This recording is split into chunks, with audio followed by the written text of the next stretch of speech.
Welcome back to Dirt Grease Outdoor Peace, and bringing you along so you can enjoy my frustration on this project. This bike came to me with a engine noise. It kind of went away as the guy rode it here. It was hard to tell what it was. It sounded like it was going to come from the cam cavity, which is something that's real common on these, is to have lifter failure, some kind of tappet failure, cam bearing, some kind of a problem like that. Oil pumps aren't the greatest on these. First mistake I made was not duplicating the symptom and not duplicating what was going on. I should have rode the bike. I should have tested some things on it. I should have checked everything out. Chances are I probably wouldn't have tore it down, but I just cut the push rods out of it. I tore the cam cavity apart. I was surprised that the tappets and the lifters were in good shape. The rollers were all good. I checked everything. Used a magnet, checked all the bearings and everything. All that looked good. I ended up tearing the top end off of it because the cylinders and the rockers and all that were leaking. They had old paper gaskets in it. And the only thing I found was that the cylinders were kind of wiped out. The cylinders were all scored up and down and shiny. And so this was back in like late summer of 2024. So I had this thing all tore apart. And then between hunting season and some stuff that happened with my dad, I just didn't get back over here to work on it. I didn't find anything that was telling me what was making the engine noise, so I just was kind of up in the air about it. Didn't have a good feeling about it. I got the cylinder, I got new pistons. I went 5 over on the pistons and rings. I had the cylinders honed out. I checked everything on the cam cavity again. I checked the crank. All the crank bearings were good. Everything felt good there. I even tore the primary apart looking for either a loose stator or a problem in there. I didn't see anything initially, and it wasn't until I was going to put everything back together that I saw that the magnets on the rotor had slipped. The glue on these old rotors, stator rotors, would let go after a while. See what I can show you. So you see how these magnets are touching right here, and then there's a big space up here. The old glue that was holding these magnets to this rotor let go. It's possible, and there is one that's chipped here, it's possible that at a certain temperature or RPM that those magnets were clicking together. So I went all this way. There was no way I was going to put it back together like that. So I got a new rotor. I had to get adjustable push rods because I had cut the push rods out of this. A standard procedure at the motorcycle shop on something where, like when I was just going to check the cam cavity, even on some of the twin cams, if the rockers and everything were in good shape, you could save yourself the 4 hours labor and invest that money in a set of adjustable push rods and just cut the old push rods out. So just to get to the cam cavity, I talked to the customer, I just cut the push rods out, and then when I went to adjustables. So with all that being said, I felt pretty good about finding those magnets that were loose on the rotor. And so I started getting motivated to get this thing back together before the nice weather got here. So I got it all put back together. I was still suspecting that the carburetor was going to be a problem because when it came here, I shut the fuel off, or the carburetor was leaking out of, this is the overflow for the float ball. Carburetor was leaking.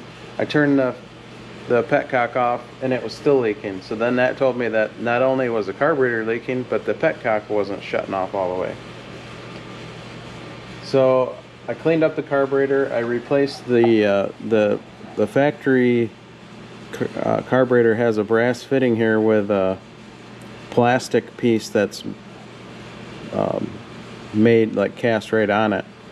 So you can get these replacement elbows. So I put one of those in there. That was, the old one was cracked and leaking. So I replaced that, put it back together. It leaked, and on an already frustrating day yesterday, I went down to Harley and I got a float needle, a new float, and a gasket for the float bowl, because that was questionable too. Put it back together and it still leaked. Then I messed with the float height and tried to adjust things, and it still leaked. And I found a deburring tool that is the perfect, it's 5/16 down here. It's a perfect diameter, which once I get this off of here I'll show you.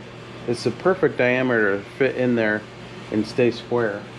So I tried to true up, just spinning this by hand, I tried to true up that seat. I put it back together, and then it almost was leaking worse. But then I would take it apart and mess with it, and then it was good. I ran it, then all of a sudden it started leaking again. So I found a way to fix it. Thank God for YouTube.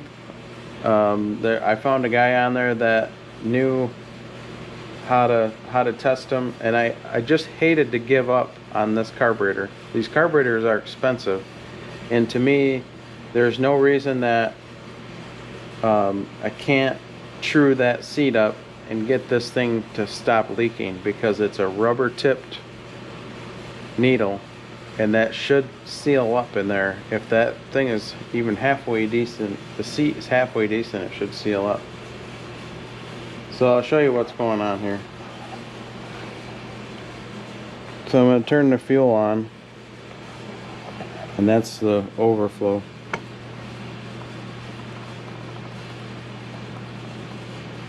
I can already see fuel leaking out around the accelerator pump tower.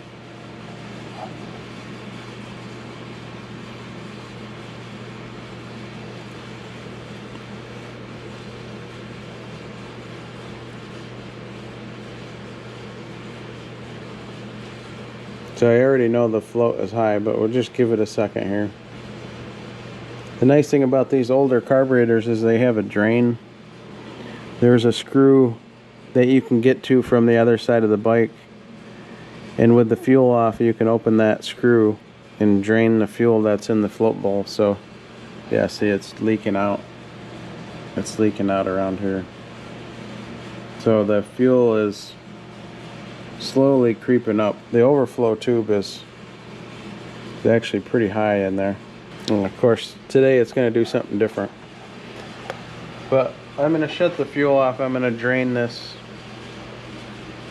and I want to show you how I'm going to test this and verify that I'm going to fix it on the bench before I even put it back on. And this was something that I should have known when I worked at Harley, because we dealt with this all the time. We would get a carburetor like this where we would mess around with the float and couldn't get the thing to stop leaking, and we would just tell the customer we had to replace the carburetor because we couldn't fix it.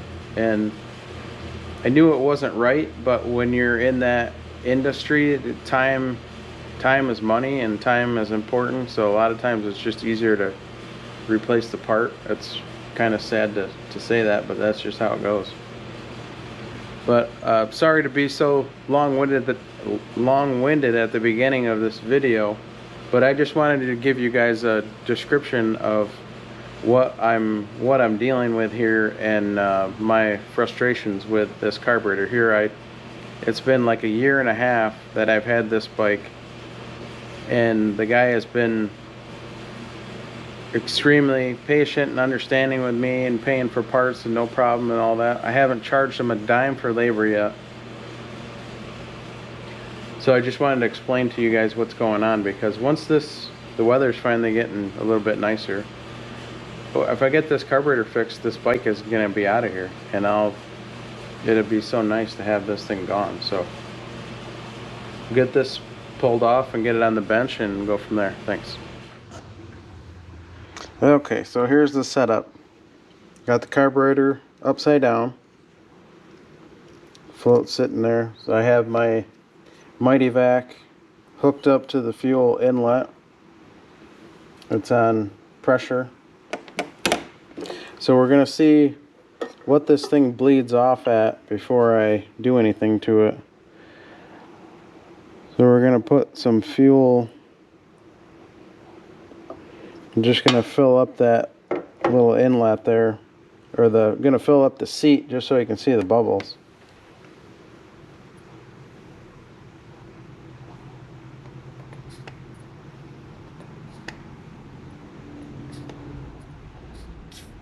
Yep. It just,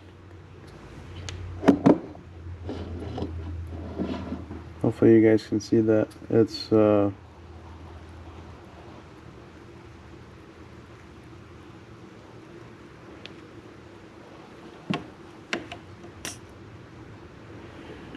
I really can't get,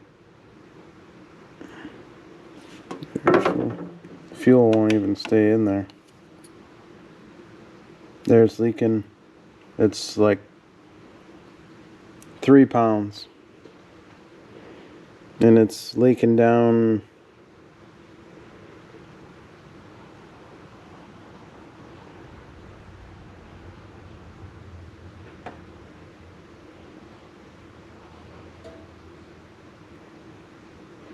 Yeah, it's just bleeding that off real slow. Just constantly bubbling away there.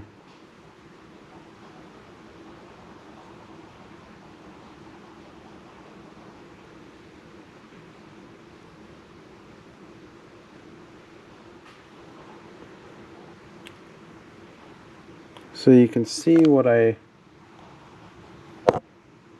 hopefully you can see what I cut in there already.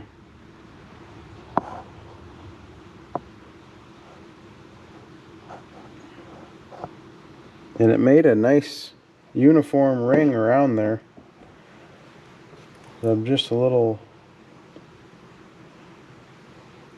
surprised that it didn't seal.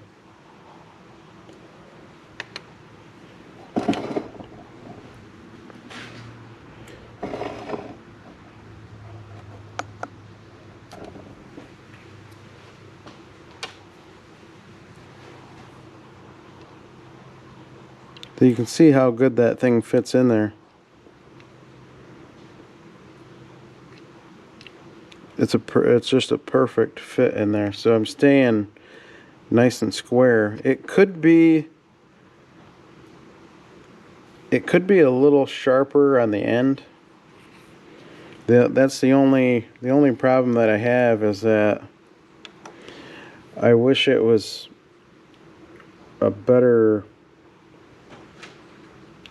angle, a sharper angle like this needle is, but that, if we make a nice clean seat in there, it should still seal up.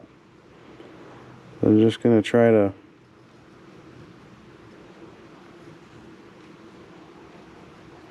cut a little more.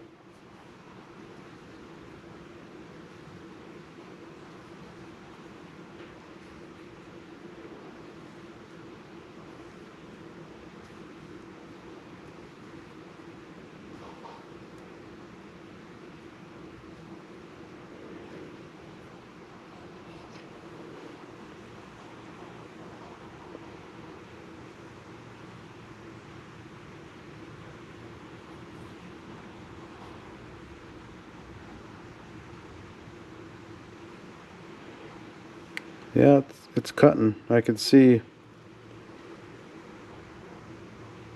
little chips in there.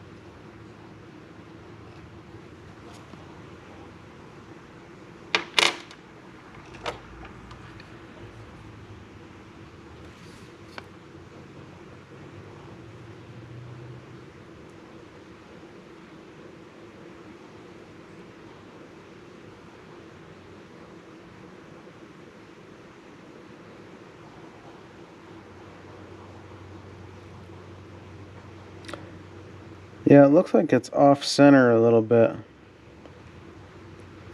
I see more of a angle from the countersink on this side than the other side.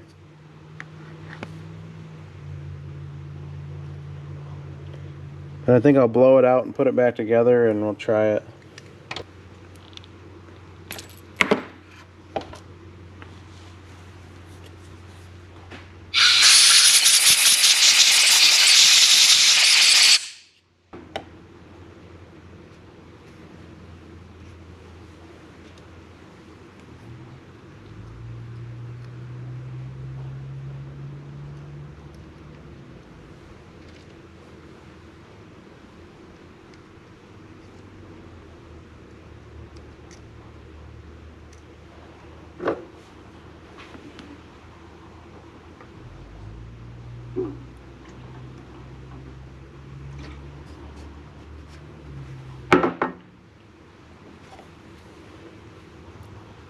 If I got any fuel in there or not.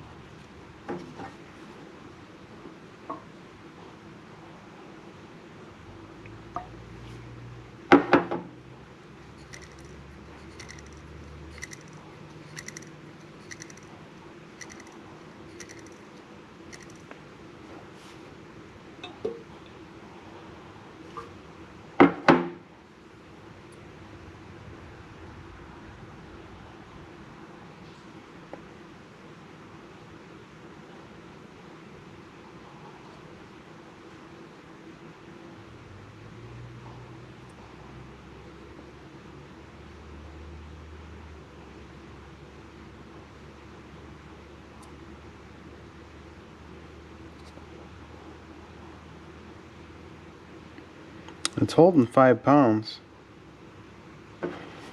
but there's no fuel in there. No, it's still leaking. I see it bubbling.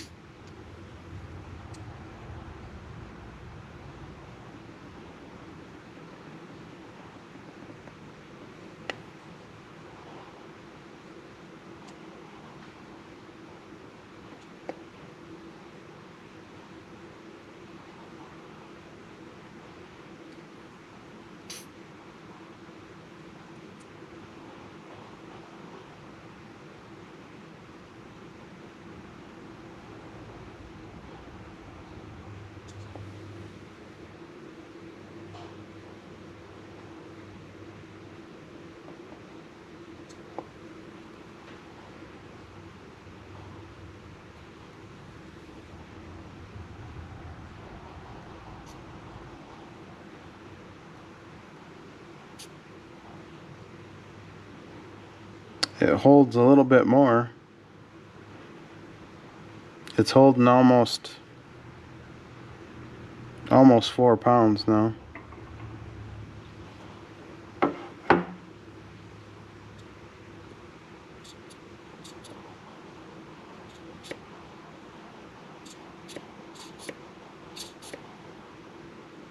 Yeah, I see it bubbling just a little bit.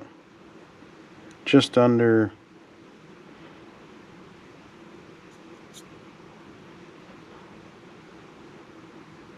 Yeah, I still see it bubbling a little bit. 4 pounds, so I'm gonna try one more time.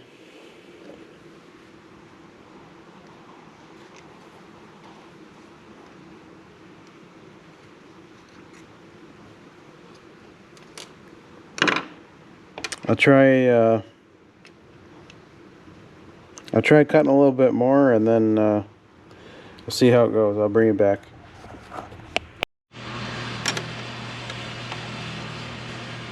So I cleaned that seat up a couple more times with the countersink tool, and it is holding about 5.5 pounds. I don't know how well you guys can see up close with this camera.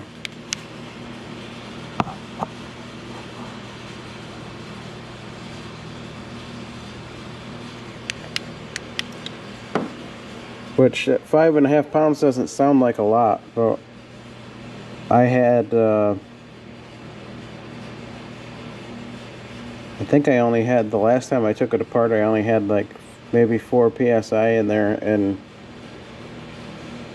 when you let go of that, it blew fuel right out of there. I mean, 4.5, 5 pounds is a lot. So I'm feeling pretty good about what I got there, and so I think I'm going to put it back on the bike and give it a try. So this is a multi-fluted countersink tool that my dad got me when he was a machinist, and it says 5/16 on it, and that's a really nice fit down in there.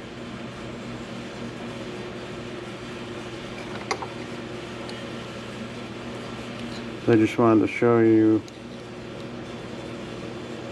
what it measures here.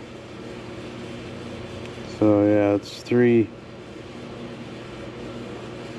about 314 on the outside. That fits perfect in there. I did order a tool that has a small pilot on it, and so just for down the road, I could try that. But you just want to do this by hand, because you really, most of the time, this one probably had a problem, maybe all along, but maybe just from sitting it had a buildup on there. But it doesn't take much to clean that surface up, and what I was doing at the end was just not putting any down pressure on it, spinning it real light, and then pulling it up at the end. So I was trying not to leave a spot where a cutter was gonna leave an edge on there. So we'll put it back together and try it and see how it goes.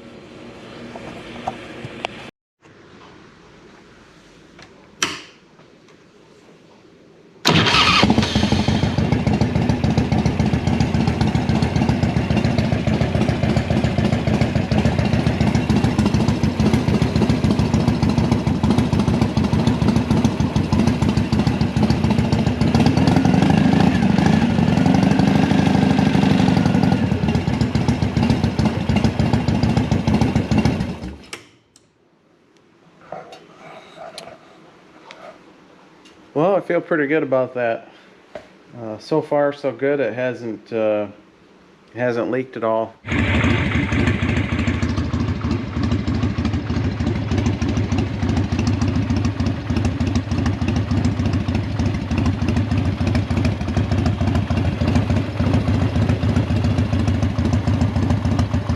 Bone dry. Hallelujah.